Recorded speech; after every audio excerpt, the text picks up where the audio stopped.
Tuesday afternoon. I'm just beginning to see Philly Kid. I'm singing Moody Blues. I'm singing the Moody Blues right now.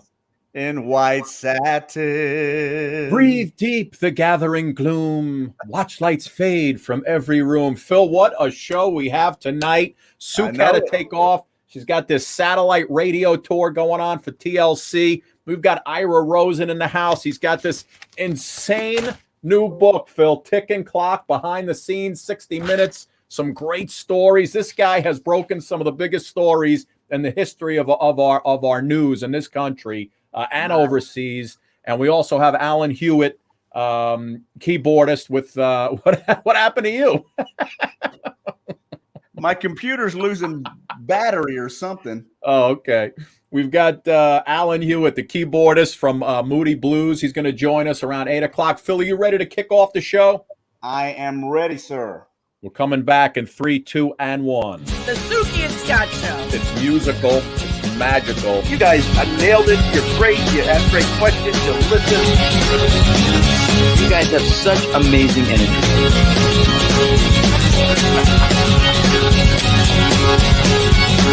The Suki and Scott Show.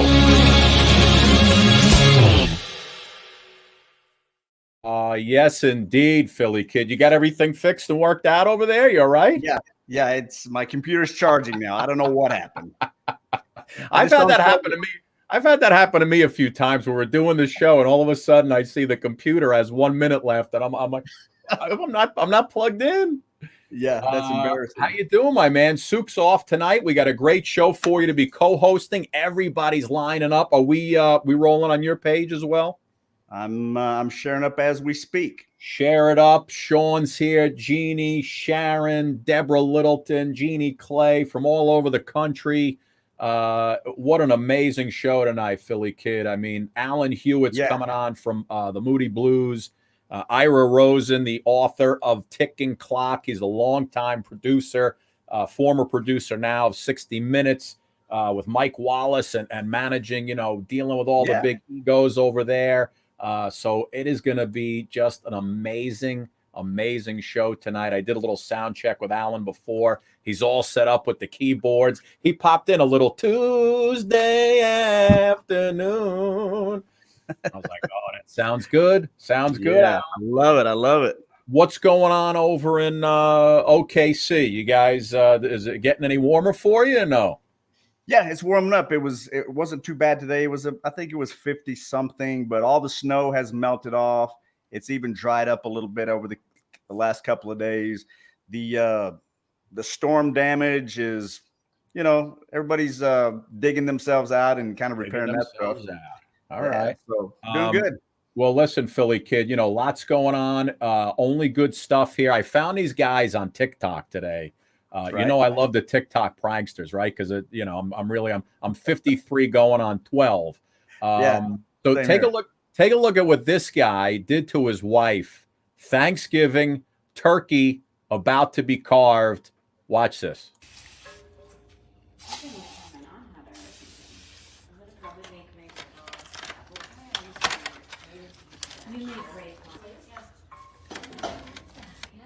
Do you mind actually cutting this for me, please? Oh, totally.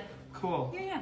Do you need any more plates or anything? No, I think this is good. We just have to get the stuffing out. Oh. Whoa, yeah, that's weird. What? I don't know what bone that is. Wait, show me again. What is that? What is that? Guys. Wait, do you think it was it pregnant? Huh? Did you cook a pregnant turkey? I think it's Where'd a you pregnant get this turkey? Wait. It's for sure. That's Well, take it out. It's got its own 8 weeks. Oh, look at that. Oh my gosh. Oh, it is so my sad. God. Look at that. That is so We sad. can't eat this. I love how he's spraying the WD-40 beforehand. We can't eat this baby turkey. Can't eat this turkey. If it came by itself as a little baby turkey, we're fine. But since we pulled it out, I got to try that next time. I'm going to do that.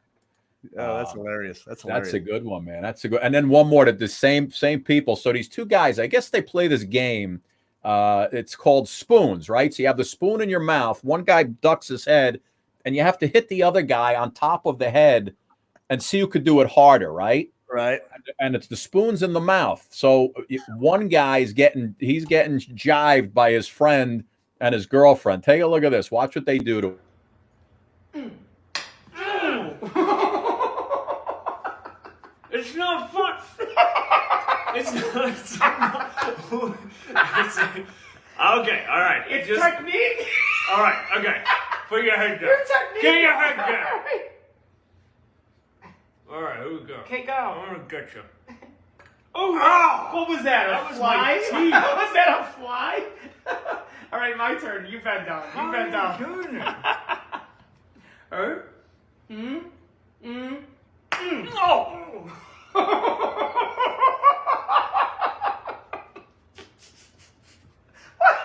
What?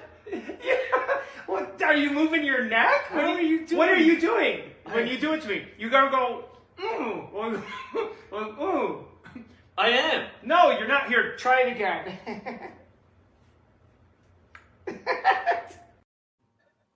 It's like Three Stooges humor. It's unbelievable. I got to try that game too, Philly kid. All right, That's listen. hilarious. Anyway, it's almost time. Ira Rosen sitting by. He's on a trip in his car today. He was heading down to Florida.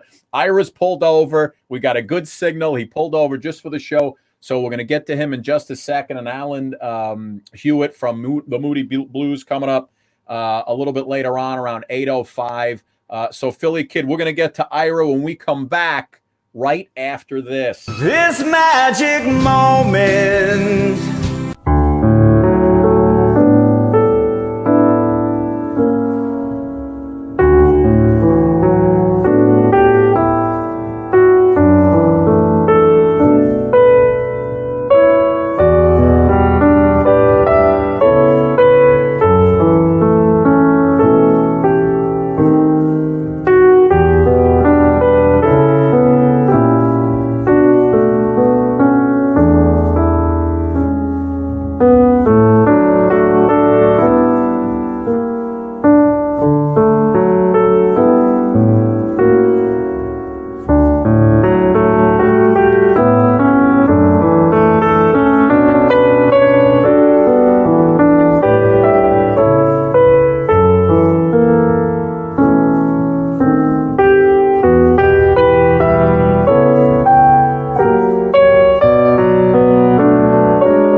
This magic moment, so different and so new.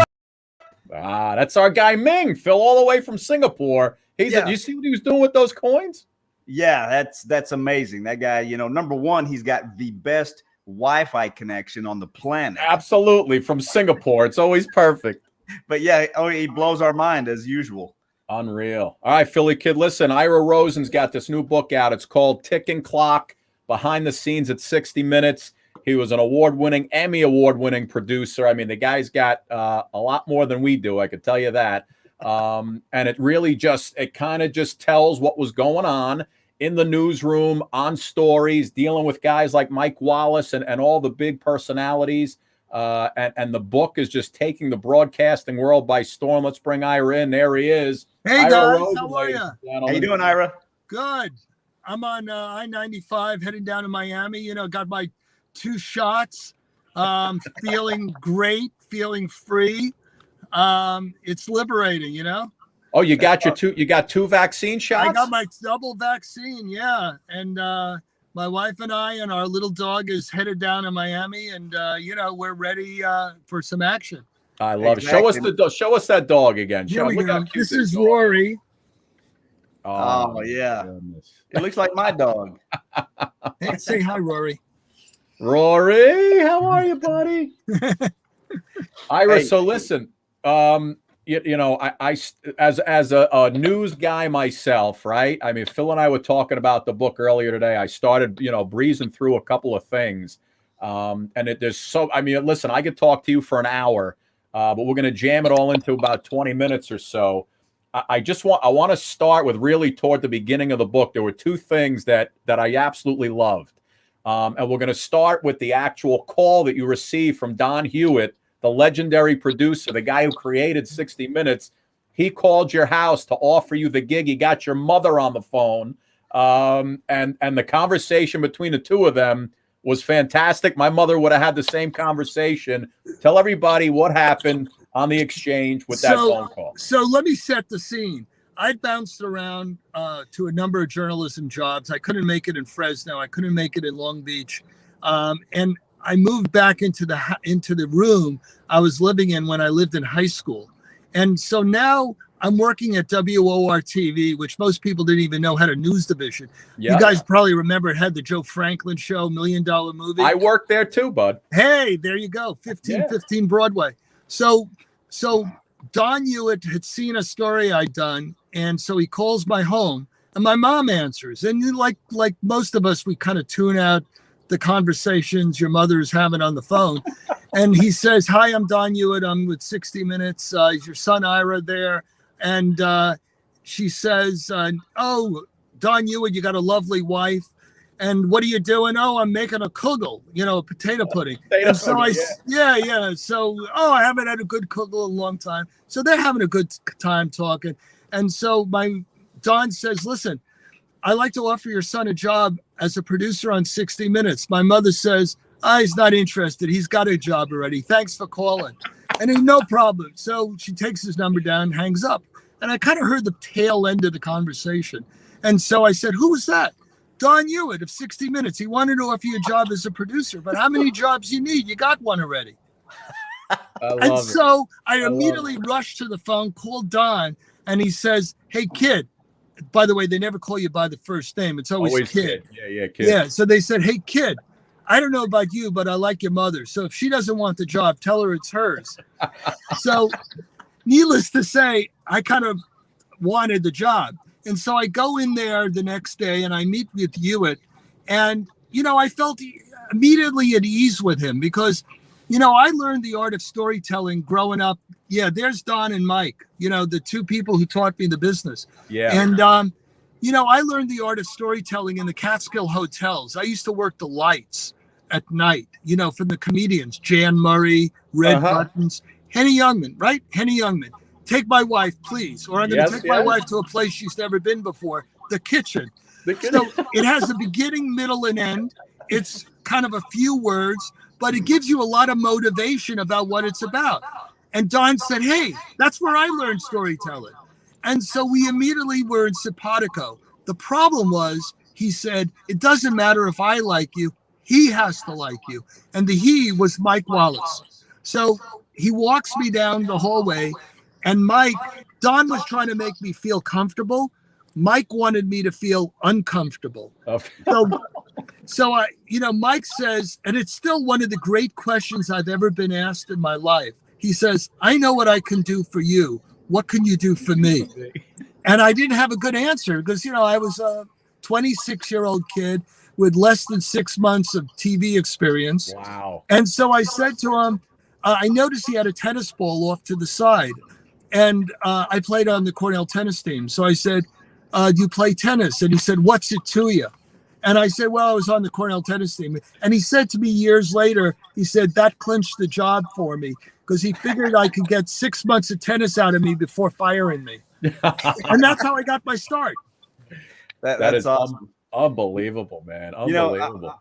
I'm a big fan of 60 Minutes, of course, like most of America, watched it for many, many, many years. And, some of the stories that you guys, the subjects that you guys would deal with, for example, people who I would never even want to be in the same country as or on the same block, like dangerous foreign heads of state, mobsters, gangsters.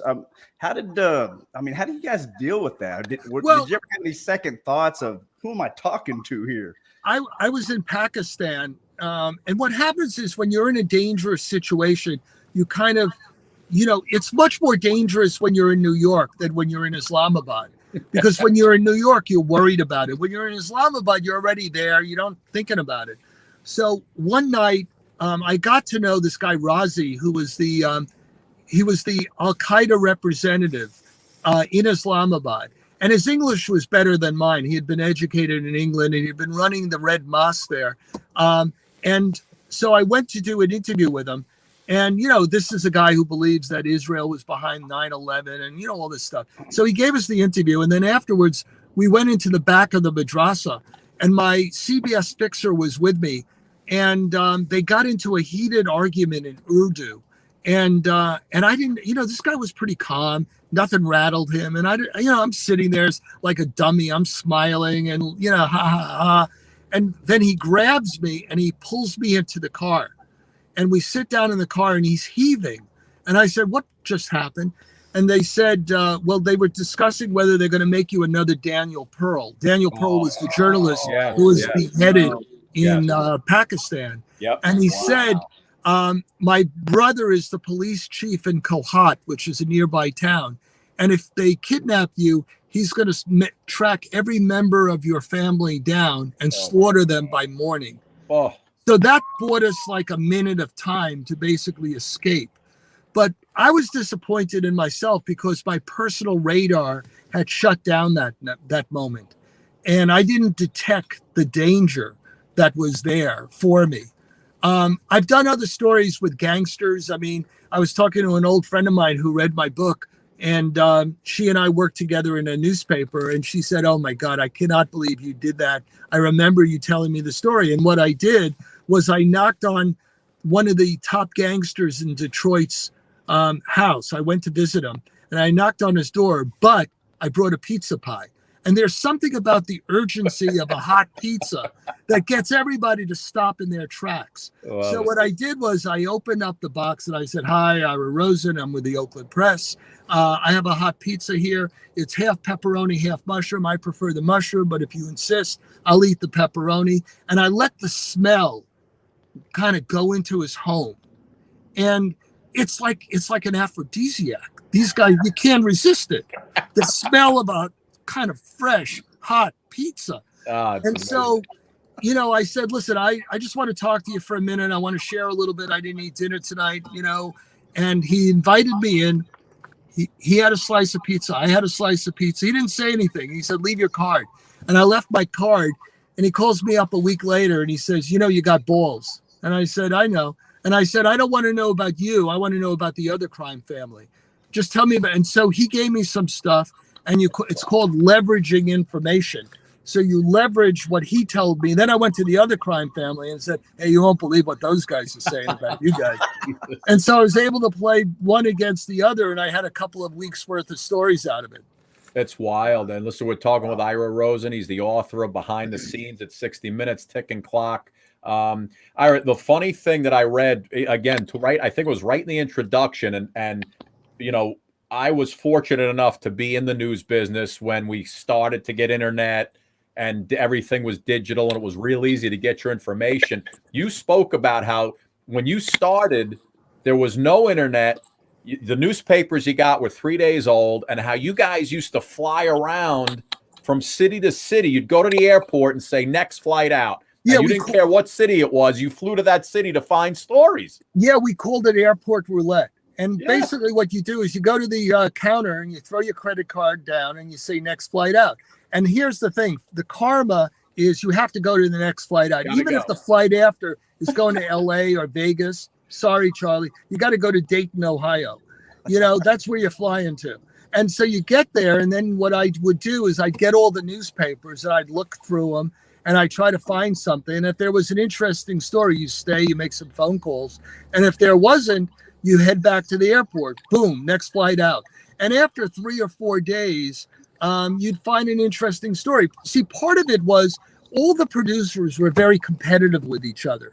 So, we had something called a blue sheet system where it's like a quick claim deed on a story. And So Mike Wallace, so Morley Safer would get the New York Times and he'd call it 4 a.m. He'd call it a story idea, right? But Mike Wallace was friends with Abe Rosenthal, who was the editor of the New York Times, and he'd get the paper delivered to his home at 11 o'clock the night before. So Mike would like get a jump on everybody. And if they didn't get a jump on everybody, what would happen is they then would just simply steal the story. So Mike would send me out to steal a Morley story. And, you know, by the way, their offices were this far apart. Yeah. And they would fight, and sometimes they wouldn't talk for about a year. They would hold grudges for like a stolen story. But the airport roulette way was a way to get a jump on a story, to get an advantage over your colleague. Because we would get the newspapers piled up on our couches, and you wouldn't go through them all. Right. And remember, you know, it's hard. You know, I tell friends of mine about this, and this was a period of time when there was no internet. There wasn't any of this stuff. And so, you know, this is the way you found stories.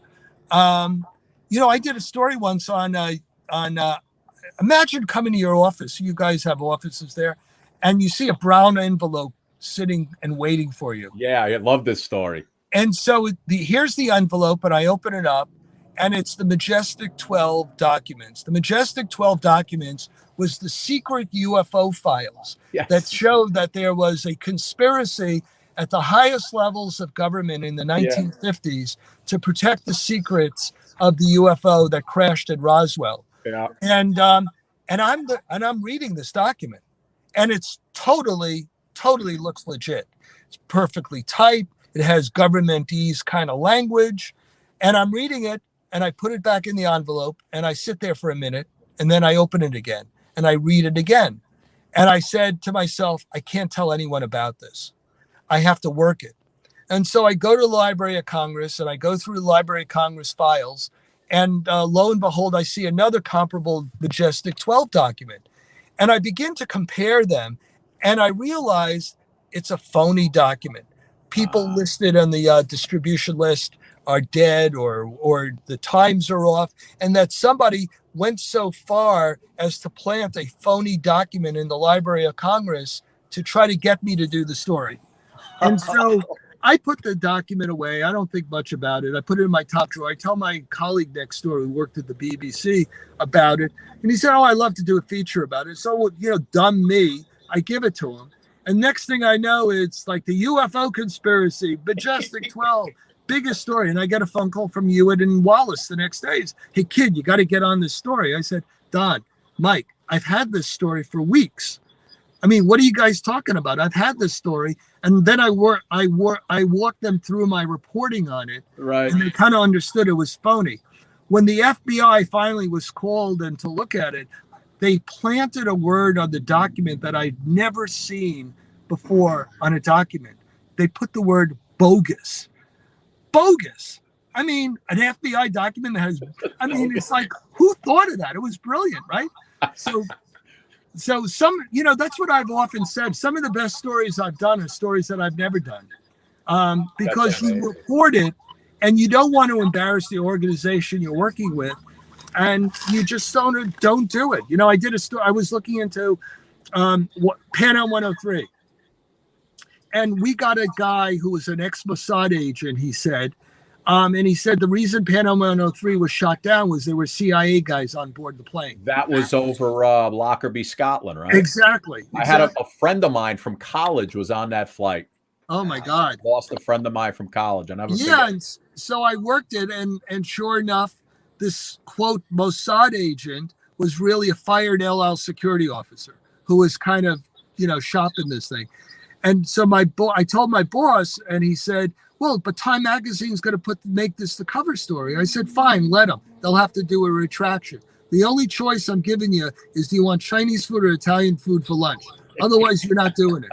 And he said, but what about Time Magazine? I said, F Time Magazine. You know, what do you want? And he said, Chinese. All right, let's go eat Chinese.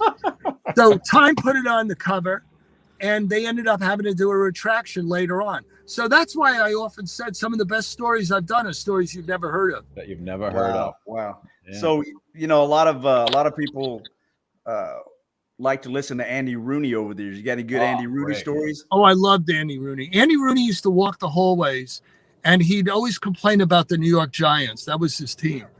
And, he'd come in my office and we'd talk about it. Andy was a guy who would go to the Giant games. He'd take the train out to the Meadowlands. His wife would make him some chicken soup, and he'd sit up there eating his chicken soup, and then he'd go back in the train. And he was the cheapest guy I've ever met. I mean, he was making like a lot. You could tell he was a cheap guy. Oh my God. We were in a cab one time, and he said, "Hey, you got $1 for the guy?" It was like a $20 cab ride. He said, $1, Andy. No. And of course, he wasn't going to reach in the pocket. Right. Give the guy $1. Did you ever notice why are these cab drivers always looking for tips? Yeah, and that's that's the way he was, and he wore the same suits he wore 30 years before.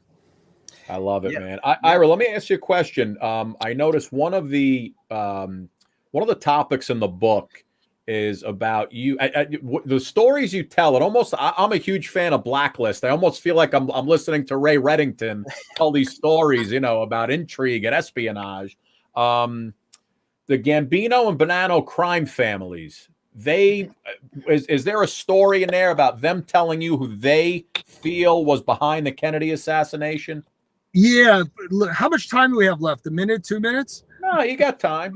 Okay, so here's who killed Kennedy. According to it's like, all right, give me the 30-second version of who killed John Kennedy. Yeah, right. So we're sitting with Joe. We had just finished a profile on Joe Bonanno, and for those who don't know, Joe Bonanno was head of the Bonanno crime family, and there were only 5 families at the time, and this was the only interview he had done, and so we get to Joe. And we do an amazing interview. Mike Wallace did the interview, and I sent him on to the airport. And so Joe and I are having a cognac in the backyard. And I said to him, "Hey, Joe, it's just the two of us. Who killed Kennedy?"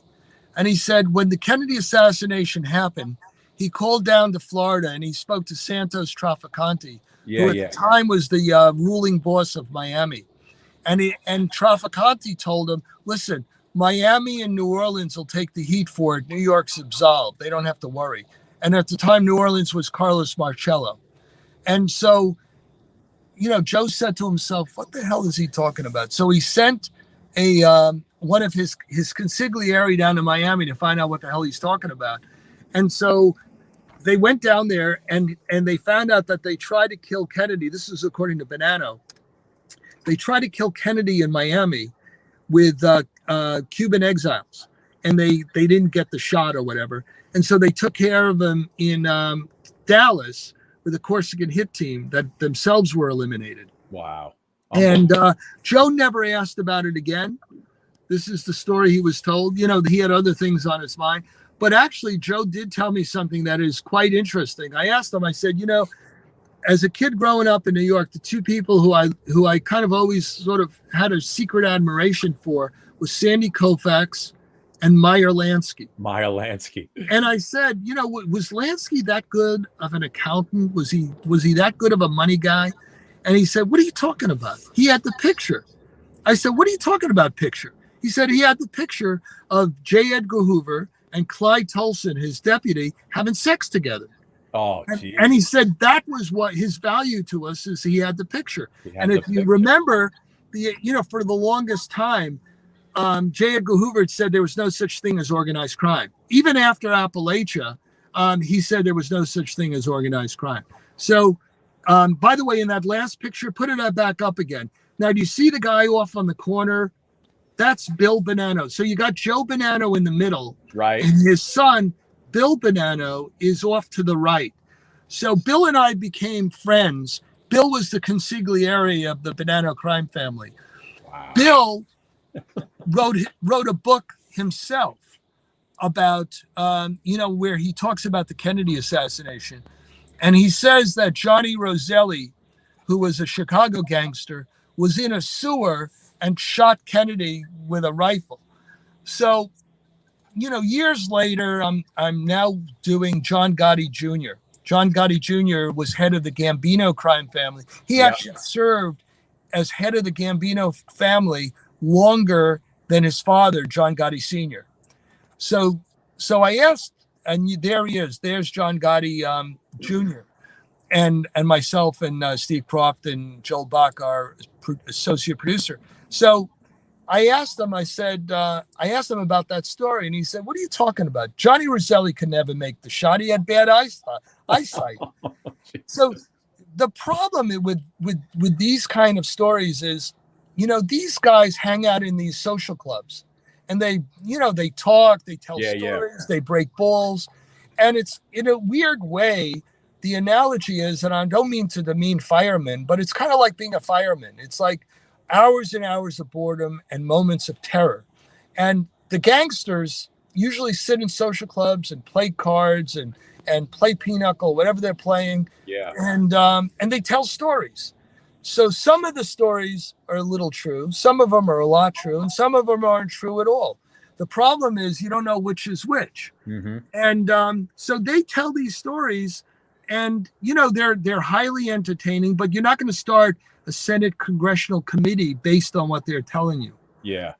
Right. Listen, Ira, before we let you go, because I know your wife's probably ready to kill us. Oh, she's totally waiting. Here she is. Say hi.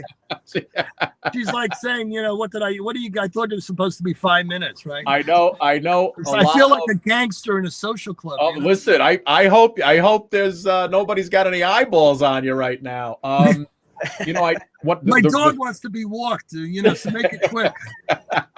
Real quick, I know the thing that caught my eye the first time I saw the book mentioned in the New York Post, it was behind the scenes at 60 Minutes. Ira tells you who the biggest a-holes are talent-wise. And I know that a lot of the book, or a lot of what your story is centered around Mike Wallace and what a tough, hard-nosed, hard-assed SOB he was, behind the scenes, ego, the whole thing. Give us a minute on Mike Wallace and what we didn't know was going on with interviews and preparation and in the newsroom and everything else. Yeah, I mean, when that first blush of the book came out, it was written by New York Post headline writers and had nothing really to do with the book, but it created a little bit of a buzz, so be it. But the story of what I write about in The Ticking Clock is really about growing up in 60 Minutes, where they hire me at the age of 26. Mm-hmm. And then I see him at the very end of days. And rather than spending a minute and talking about what an a-hole he was or how tough a boss he was, the most poignant thing for me that I remember is, here is this man who had this extraordinary storied career. And at the end of days, when he's in a nursing home and, his memory is failing, he had no memory of working at 60 Minutes. Wow. What he remembered was playing tennis with me and drop shotting me in tennis and watching me fall on my face and into the net. And it made him so happy. So it kind of, the story, and I talk about this in the book, it's the full circle of life in many ways. It's the beginning where he hires me to play, because I was a tennis player. And at the end, it's the only thing he ever remembers. All he remembers. Wow. And I get into a lot in the book, and I hope a lot of people read it. Unbelievable. I got to tell you, man, I'm going to, just from going through it today, I'm going to sit down with this thing. Philly, you got to get your hands on this. Ticking Clock. It's great. I mean, it reads beautifully. The stories are great. You could see this. I could see a movie being made out of your life. The one thing I want to tell you, Ira, is I also worked at the Pines Hotel in the 80s, checked Henny Youngman in. Oh, my God. Him and his violin.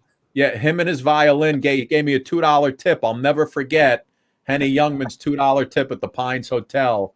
But it was the Catskills. Boy, I miss it. I loved it. What a great part of life. And it was just a phenomenal place to work. I worked at the Homowac Lodge. And Homowac. When I was going through the proofreading of this with the publisher, and they said, "Do you want to change the name? Are you sure Homowac is appropriate?" I said, "That was the name. I didn't name the hotel. That was the name of the hotel." Ira, listen. I got to tell you, Ira, I'm so glad that you made it back from Islamabad, and that story gave me chills. But, yeah, that was scary. That was scary. Yeah. Ira, Thanks, listen, buddy. man. Take care. We love you. The book again, Ticking Clock, behind the scenes at 60 Minutes. How many Emmys was it? 24? Yeah. You got me by 17, Ira. You got me by 17. Hey, that's pretty good. Nothing to be ashamed about. Listen, my friend, good luck with the book. Everybody go get it. Ira, safe travels. And hopefully we'll talk to you again down the road, bud. All right. Thanks, guys. Be well. Take care, my friend. All right. Bye-bye. Bye-bye. Philly, listen, we could have gone 2 hours with him. Oh, easy. And just listen to these stories. I had like 10 more things I wanted to ask him about. Oh my God. I know. The time went so fast. Alan Hewitt's coming up in just a second. The time went so fast. I got to tell you, I don't read a lot of books. I read newspapers. I read articles. I never really get into books. Right. And I started reading just a little bit, just thumbing through today. And I don't know if it's because, I grew up in broadcasting and I'm in the business, but some of these stories, they read like insane. They're literally like out of a movie. And the access that they had being producers at 60 Minutes was the top investigative journalism show ever. And it was the biggest show at the time. They were doing numbers like the Super Bowl every week. Right. People watching, because there wasn't as much to watch, by the way. Right. Right. And this guy, I mean, Ira had access to the biggest names in governments and show business. Just unbelievable. Anyway, Philly kid, you ready for a little music? I'm ready. Listen, what were we last night? We were talking about Alan Hewitt coming on. What were we singing? We were singing "Breathe Deep, the Gathering Gloom, Watch Lights Fade from Every Room." Used to love that song, right? Nights in white satin, never reaching the end. Philly kid, we're going to be back. Alan Hewitt coming up right after this. These Yobos are awesome. They are portable. Yeah. They're a portable electric massager for pain relief. They're super, super quiet. Very portable with its own carrying case. It comes in with 4 speeds, 6 colors: black, blue, green, pink, silver, and red. Look It's got an on-the-go USB charger, so you can take it anywhere. Phil, you're going full spokesperson on that deal, huh? Hey, man, if I tried it out and it works, I believe in it. I'm with you, Phil. The whole family wanted to use the Yobo. I mean, this was like the gift that kept on giving. You thought it was for yourself? No. Your husband wanted it. Your mother wanted it. And like you said, those attachments, there's stuff that can get deep into into your neck. Right.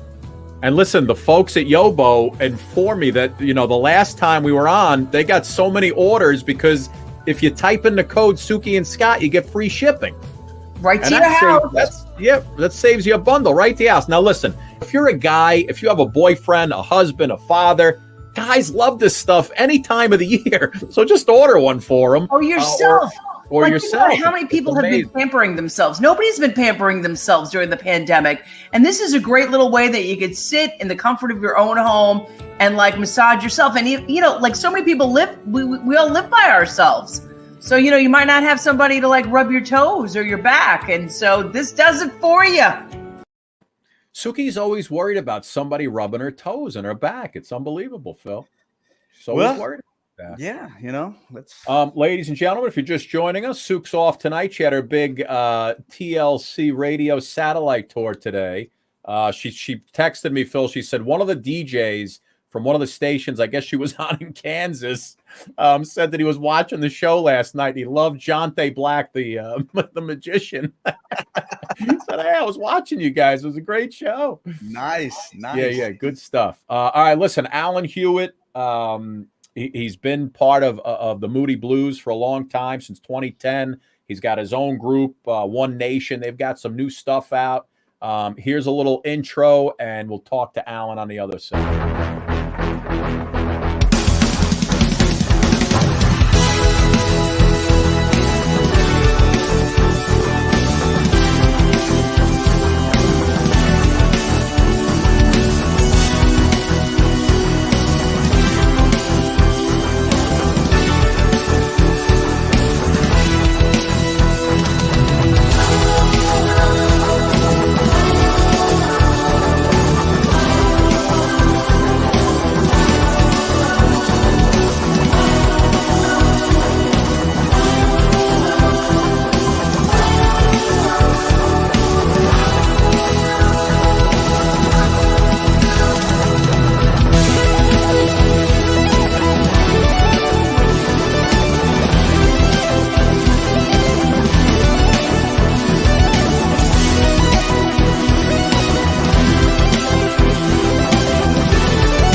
Bam. That's the way you do it, Philly kid. Here he is, ladies and gentlemen. Alan Nice. Hewitt. Hey guys, how you doing? Good, Alan. How you doing, man? Excellent. Composer, musician, producer. The guy does it all, Philly kid. Look at him, and he's you know, you look a little bit like Alan at first glance. You got a little. Anybody ever say like Don Johnson at all? All the time. Yes. I'm not gonna let my wife see you then. Like he looks like Don Johnson. It's funny too, because you'll go into a restaurant or something, and somebody's thinking that because they're staring at it, and it's not because I'm a musician, it's because of that. And I'll just go, I'm not him. But you sound like him too. That's amazing. He's got a little sound like him. Yeah, I have a Michigan accent. I think he's got what does he have, an Arkansas accent or something?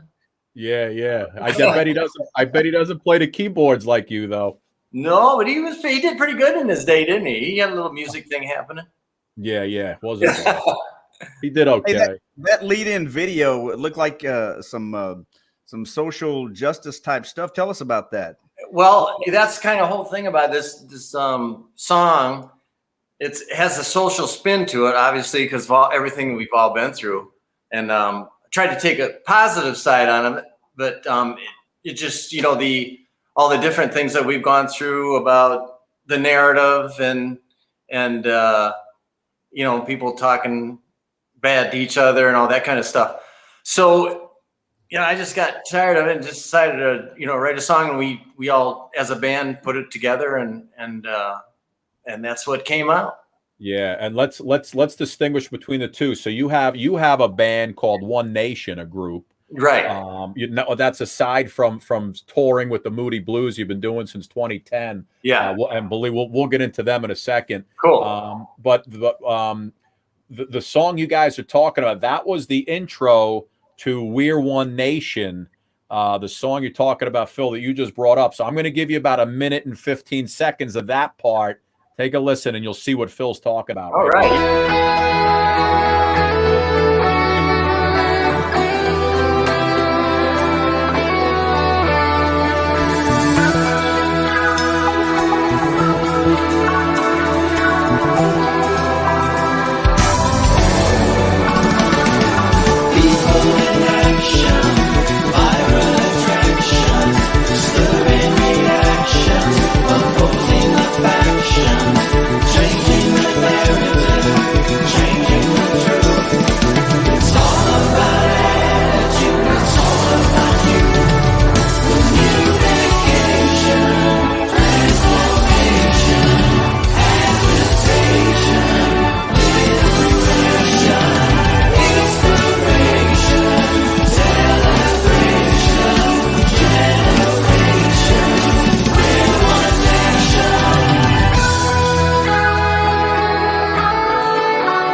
Nice.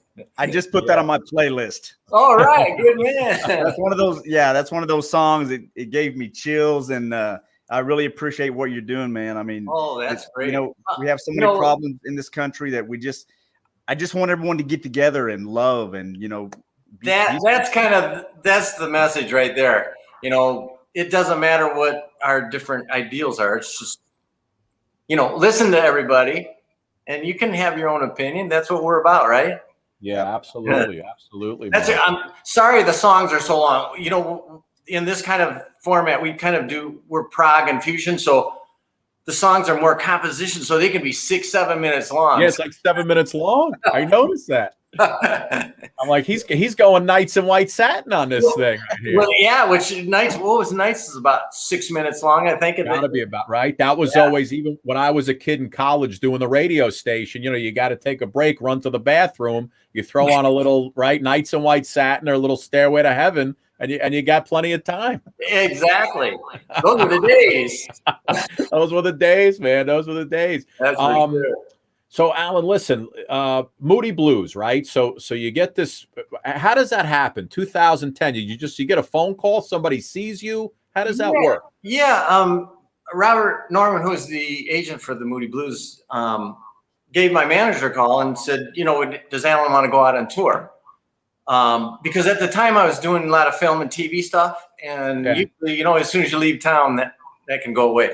So I said, yeah, depending on who it was. So a couple of weeks went by, and then they said, well, Robert wants to meet you. So I met with Robert, and everything went good there. And he decided, gave the okay to the guys and said, I think he'll be fine for you.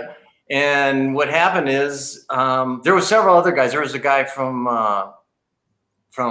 Billy Joel's band, and a guy from Pink Floyd, I think the second keyboard player for Pink Floyd, and several others that were up for it.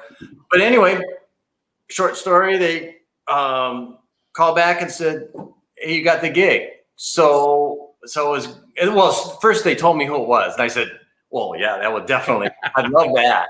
And my brother was really elated because he's 5 years older than me, and he just loves the Moody Blues. So, that's kind of how it went down like that. And I knew Justin prior to that. We had met 20 years. Matter of fact, during the LA riots. Okay. They had stayed in town for quite a while. We had the same management at the time, and just hung out, went on the sailboat. Didn't do a lot of music at that point, but it was interesting how things kind of come around. Yeah. I got to tell you, you know, I was reading up some stuff about you, and you worked with, to back up a little bit, you worked with one of my very favorite groups of all time, Earth, Wind and Fire. Mine too. And tell me about that. How did that come about? Well, they brought me in during, you know, I get the time periods a little bit wacky, but I remember Michael Jackson did a mega mix of a lot of hits. So Earth, Wind and Fire was on Columbia at the time too.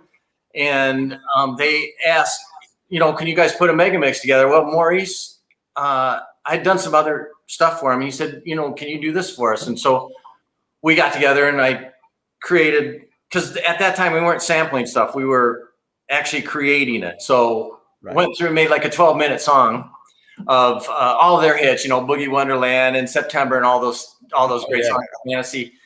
And it became a really big single for them.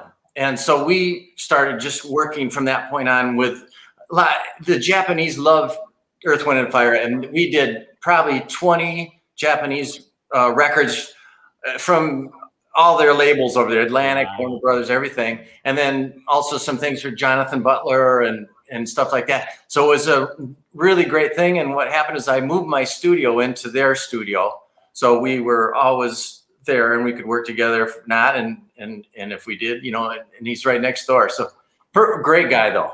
Wow. Yeah. Maurice. Like now, Alan, do you play some of Earth, Wind and Fire stuff? Some of those songs? I'm on keyboards on some of it, and I did some arrangements, and I did more production on a lot of it. But that kind of, when there was something needed and there wasn't any, but hey, are you home? No, not home. I'll do it. Is there any of that you could bang out for us on the keyboards? You know what? I don't have any. You don't remember? I'm sorry. I knew you were going to ask that too. Hold on. Let me do it. Come to see victory in a land called fantasy. Very good. Got to get you into my life. That's some great songs, eh? So many great songs. And the other thing I saw that you did, you co-wrote Cherry Pie for Warren? Yeah. I'm all over the map. She's my cherry pie. Yeah. That's unbelievable. And who was the gorgeous model in that? Who was in her name was Bobby Brown. Bobby Brown. That's Jamie Lane was the lead singer, and he's the guy I wrote it with. And Bobby was his girlfriend at the time. He was right. He was his yes. Wow, that's so funny. So speaking of which, I think it was back in the spring we had Tawny Katane was on with us. Oh, wow. We were talking about all the old Whitesnake stuff. Unreal. What's she doing now? She's in LA. She's just, she's got kids, and she's just, just living. Very good. She's living. I don't know if she works all that much, but I don't know that she has to. But she's just, she's hanging out. She's living the good life. She's done a couple of TV shows for a while, back in the day there. And she was in Bachelor Party with Tom Hanks. Right. Oh, that's right. Yeah. Yeah, no, she was great, man. She That's was great. awesome. Yeah, hey, Alan, you know, looking at you write music for film and television, Saturday Night Live, taking it off, ABC, you know, just a laundry list of TV. How did you get involved in writing for film and television? That kind of, you know, everything kind of hit at the same time. There was nothing, and then all of a sudden, kind of things started going bang, bang, bang. So I had to learn real quick because I was living in the Marina, which is in LA. Mm-hmm. And a lot of directors lived down there, and one of them said, "Hey, you know, I know you're a musician. Do you want to take a stab at writing some music for the show?" Well, that happened to be Morton Downey Jr. Is it Morton Downey? You know, the old Morton Downey.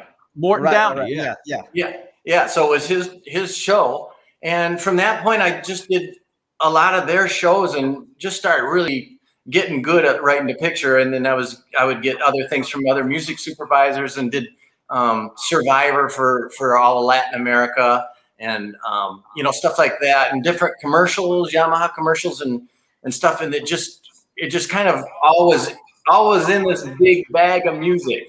Wow, nice. That's wild. That's yeah, wild. Well, listen, you got the keyboard sitting there. I got to put you to work. I got to hear you play something live for us. Whatever it is, whatever you want to play. I'll do a tune called "The Road Less Taken." It's, of course, much different with the band, but this is One Nation stuff. All right, go ahead.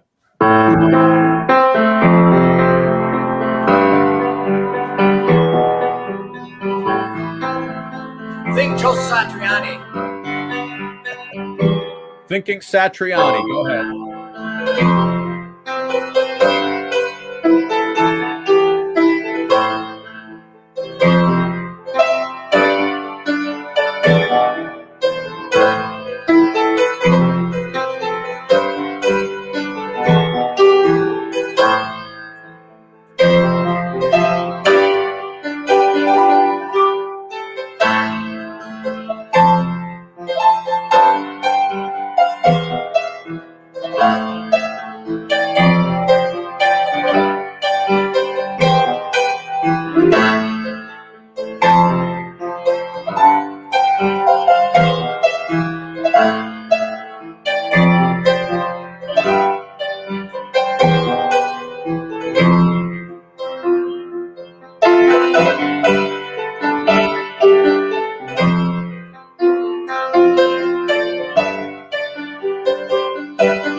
Oh man! Wow. So that lead's supposed to be guitar, and of course there's drums and everything else going crazy in it. I feel like I'm watching Don Johnson play the piano. That's wild. What was that song? Alan, how about when we popped on earlier today? I heard you doing just a little quick Tuesday afternoon. Right? Oh no, it was and it was also Tiny Dancer you were doing too. Yeah, I like Tiny Dancer. I heard. Give me a little Tiny Dancer. Go ahead. Oh, you got to sing. Oh, okay. I'll just do the intro.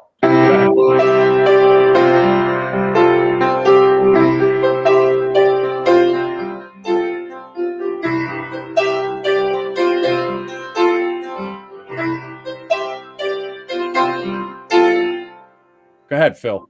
Blue jean, baby. LA lady. Seamstress for the band. Okay, now you guys got to sing Tuesday.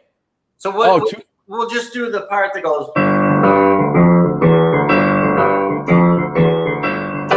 I gotta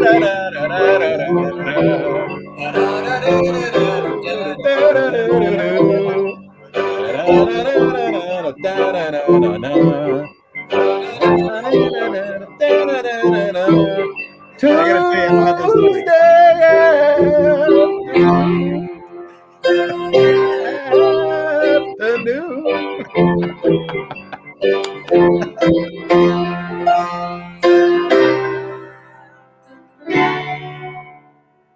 Tuesday afternoon. Great song, Nice. classic song. You know, when you meet the group for the first time, you meet these guys for the first time, right? You gotta kind of meet them and impress them, and I know I asked this to Tom Brislin last week, who joined Kansas, right? I said, do you already know the songs when you get there to these guys, or you have to now start learning Nights in White Satin and Tuesday Afternoon and you know, I'm just a singer in a rock and roll band. Yep. I mean, how long does it take you to learn that stuff? Well, it does. You know, I spent about a month before, just in preparation, because with their stuff, there's so much orchestration and, you know, the certain things that they want played a certain way. So, and the thing is, it's not a reading thing. So everything's got to be memorized. And so that's what he said. You know, that just takes playing over and over, just like any sports or anything like that. So, but it was interesting because what happened is I showed up I think our first gig was in Clearwater, and Justin met me down there, and I had a day to work a few things out with him, and he pretty much changed everything I learned. So, we, the next day they left me alone just to practice that stuff. And then I had, I didn't even get a rehearsal. I got half of a sound check. Wow. And, and Gordy Marshall, who was the drummer at the time, before we went on, he goes, "Don't amp up." Don't F this up, man. That was it. And I didn't. Good advice. And here you are 11 years later. So you're not focused. But yeah, and Billy Ashwell, who's in my One Nation group, is also the drummer for the Moody Blues now. Oh, okay. Yeah, and he took over about 2 or 3 years ago from Gordy. And then, of course, Graham is the main, you know, Graham is the original drummer. Yeah. And he just turned 80 today. Oh, my God. 80. I know. Graham Edge, right? Graham Edge. Wow. That is unbelievable. He's great, yeah. So way back in the day, even further, how did you get started in music, playing your instruments? How did that happen as a kid? Basically, my brother was 5 years older than me, like I said. So I heard all the Motown stuff, Jimi Hendrix, Cream, all that stuff really influenced me. And I said to my buddies, let's start a band. We're about 10 or 11 years old. So we had the girls, our babysitters, actually over, and we charged them $0.25. And at that time, we used vacuum cleaner appliances. Oh, nice. Because remember the Lion Sleeps Tonight? Yes. That was the song. So then we said, well, we got to do something better than this. So finances played a part in it. I started as the drummer. The keyboard player, or the doctor's son, ended up being the keyboard player. And we're best friends to this day. He's a thoracic surgeon. Wow. So, but he fired me from that band. And that made me really work on the craft. You know, yeah. And so from that point on, kind of grew fast, and all the older guys, just playing with the older guys, started another band, which was called Rasputin. It was a trio, and we had hair down to here and caftans, and we were playing Tchaikovsky, like Emerson, Lake and Palmer, that kind of thing. And then things just took off from that point. Nice. And then went back and then took off. So Alan Hewitt has a chance to talk to just starting out Alan Hewitt. Few words of advice. What would you say? Oh, for the business end of it, yeah, there's a lot of things I would say. You know, make sure that you do your contracts correctly. Make sure that everything is clear. Get the publishing. Yeah, everything is clear. And then I think the thing I learned as I got older is that I really don't want to be the main guy. I like being the guy behind doing the music and creating the stuff. I have no desire to be out shaking my booty out in front of, you know, that. So that part, that's a real learning thing, because for a long time, that was the goal, getting a record deal, which I got one, but it isn't always, you know, it isn't, as you guys know, it isn't always what you think it is. Yeah, no, absolutely. It definitely isn't what you think it is.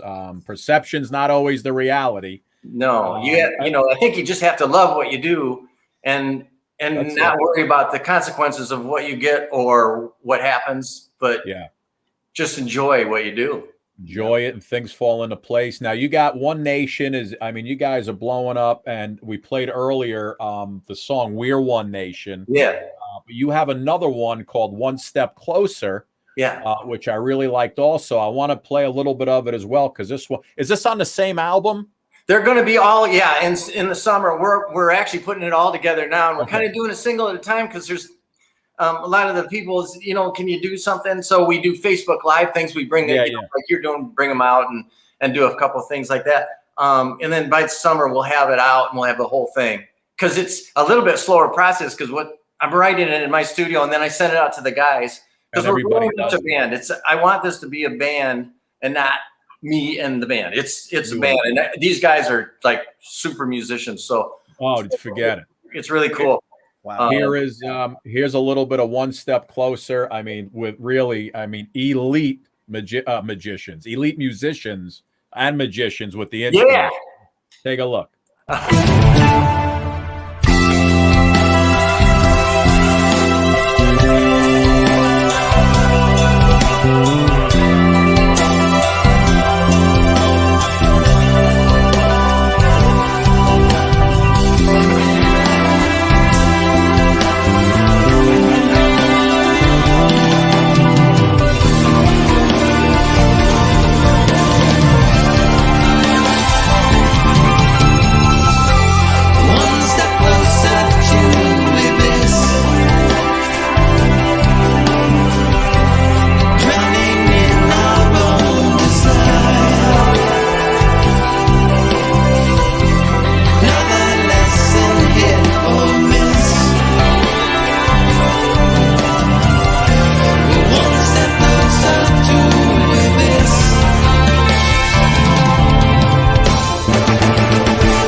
That's my Emerson and Palmer influences right there. I got to give a shout out to my boys.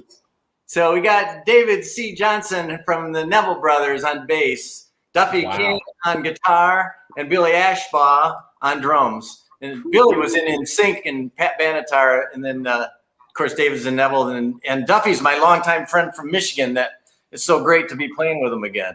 Oh my God. Nice, I mean, just the names and the groups that they play. You guys are, you know, it's amazing. You could do no wrong. I'm just listen, I'm pissed off at myself, Alan, because back here I always show every artist we have on, not this guitar. There's a red electric guitar right over here that I got when I was 10 years old. It has no strings on it. I got it because I was going in for an appendix operation. My mother said, I'll get you anything you want. I said, I want an electric guitar. I got the guitar. I learned how to play Wreck of the Edmund Fitzgerald. That was the only song I learned how to play. Nice. And then I gave it up, and I'm so pissed at myself because I could have been somebody, Alan. Wow. Yeah, you know, you guys from New Jersey, there's a lot of talent up there. I'm telling you. Phil's a singer now? Oh, listen, Phil's unbelievable. This guy's got more views than the Moody Blues, Led Zeppelin put together. I read there where the girls like Phil. I just like to sing, man. I want to play the keyboard, so that's next on the agenda. After 40 years in the military and as a cop, I retired last year, and now It's on, baby. I'm going to learn how to play the keyboards. I want to be a co-host for the Suki and Scott show. You name it. You're a good man. Yeah, I was the only one in my family. All my nephews, my brothers were all in the Navy. My dad, and of course, when I was coming up, there wasn't anything going on really. But my youngest nephew is now a search and rescue. You know, he jumps out of the helicopter to rescue the pilot. He was starting the what's the SEAL thing? Yeah, Navy SEAL. He goes, hey, I'm not that crazy. You gotta be. Yeah. Is that what you did? No. I was in the Air Force. I was a military policeman. Yeah. Very good. Very good. Yeah. Phil was a SWAT guy, SWAT sniper. You know, one of those guys. He probably can't tell us what he did. No. I'm still trying to get it out of him. Yeah. I just want to sing songs now. Yeah. Good. Alan, could you before we go, could you just play one more, just anything? It's just but you guys got to do Breathe Deep. Oh, breathe deep, the gathering gloom. Hold on. You know what? Let me get it up so I don't screw it up. Yeah. Hold on. Yeah, because I don't remember it all either. Nights in white satin. And I'll take up to the chorus, and you guys got to sing along. All right, let's Are try. we going to breathe deep or? Yeah, do that first. Okay. Where is it? All I know is up to watch lights fade from every room. I just, I recorded that for. I also here it is. I go out with John Lodge. I'm his music director, and so we go out, and he's the singer in a rock and roll band. Yeah, we go out and do that, and then I just recorded Graham doing that last year, and it was so fun to work with him. He's quite a guy, quite a character he is. Oh, it's amazing. All right, go ahead. I got it up. You tell me when to go. Go ahead. All right, ready? Yep. Breathe deep, the gathering gloom. Watch lights fade from every room. Bedsitter people look back and lament. Another day's useless energy spent. Impassioned lovers wrestle as one. Lonely man cries for love and has none. Cold-hearted orb that rules the night removes the colors from our sight. Red is gray and yellow white, but we decide which is right and which is an illusion.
Cause I love you. Yeah.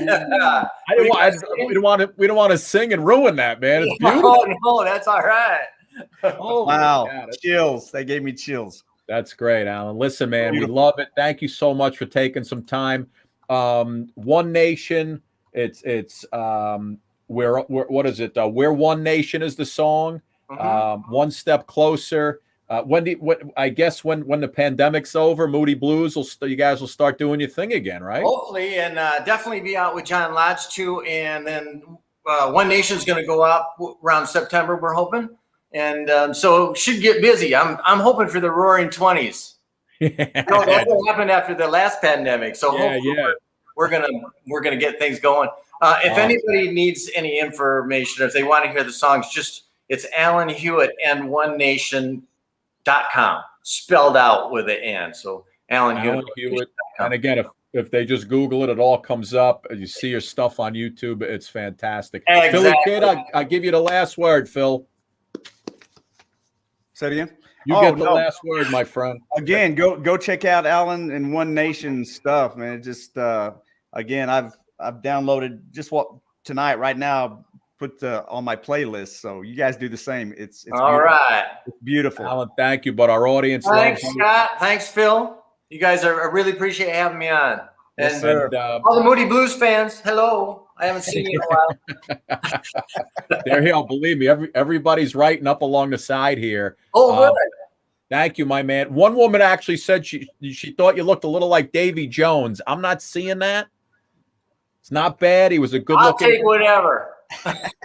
Marsha Brady was the head. Oh, who's the dog? I just saw a dog. Oh, hey, let's see if we can get him to sing. You're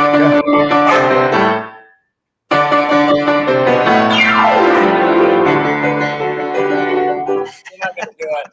I thought I heard a bark. Yeah, He did. She usually sings, but she thinks she's on camera now. So I love it, man. and I got two poodles, two big standard poodles. Hey, Zorro, come here. Come here. Come here. Zorro, Come on, let's see before you go. come here, Zorro. Look at Wow, look at that. Can you can't even I love it. can you? Oh my God. What? Wait, hold on. I'm screwing it up. Wait. Oh, there we go. Wow. Zorro just got fixed, unfortunately. Gorgeous. Wow. he's quite a boy. Oh my goodness. Alan, thank you so much, bud. Thanks a million. Okay, thank you. Thanks, Alan. Good luck with everything. Stay safe. Thank you, bud. See you You later. too. Take care. Bye. Wow, Phil. Wow. How That's a talented guy. how Holy is cow. anybody so talented? Yeah, no, it kind of pisses me off. I got to tell you, he's a little too Yeah, talented. you know, he's talented. I mean, he can play, you know, no telling how many instruments. Oh my God. He's good looking. He's got a head full of hair. Yeah. Well, that's what kills you the most is he got a head full of hair. Oh, that's the main thing.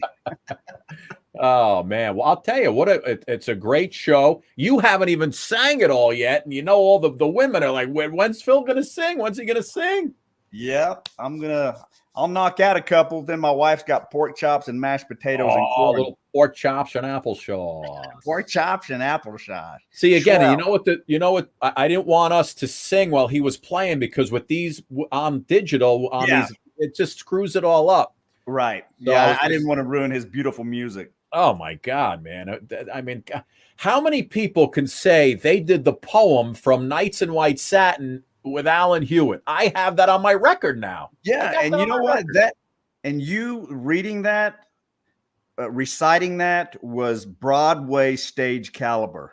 Phil, my I gotta acting tell you. chops came in. Maybe they could replace me with the new, the new version. I don't know. Yeah, just bring you on stage to recite that. And, That's it.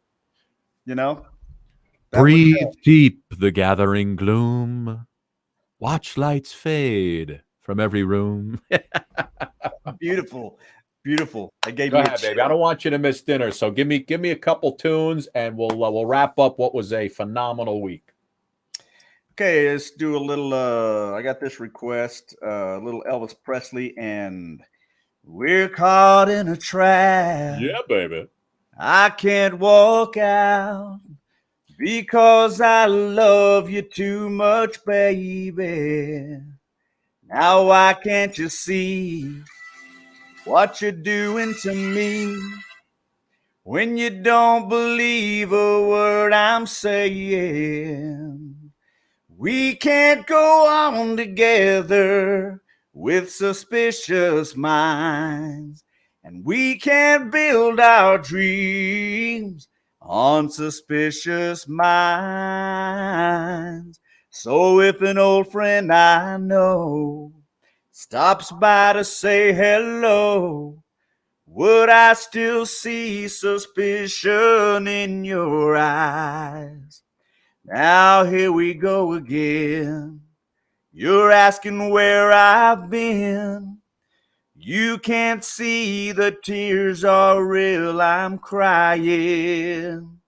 We can't go on together with suspicious minds, and we can't build our dreams on suspicious minds. We're caught in a trap. I can't walk out. Philly Kid, you know what? How about a little did you have another one planned? Because when you start doing that Blue Jean Baby, you give me the Tim McGraw version of what's the song? I'm losing my mind.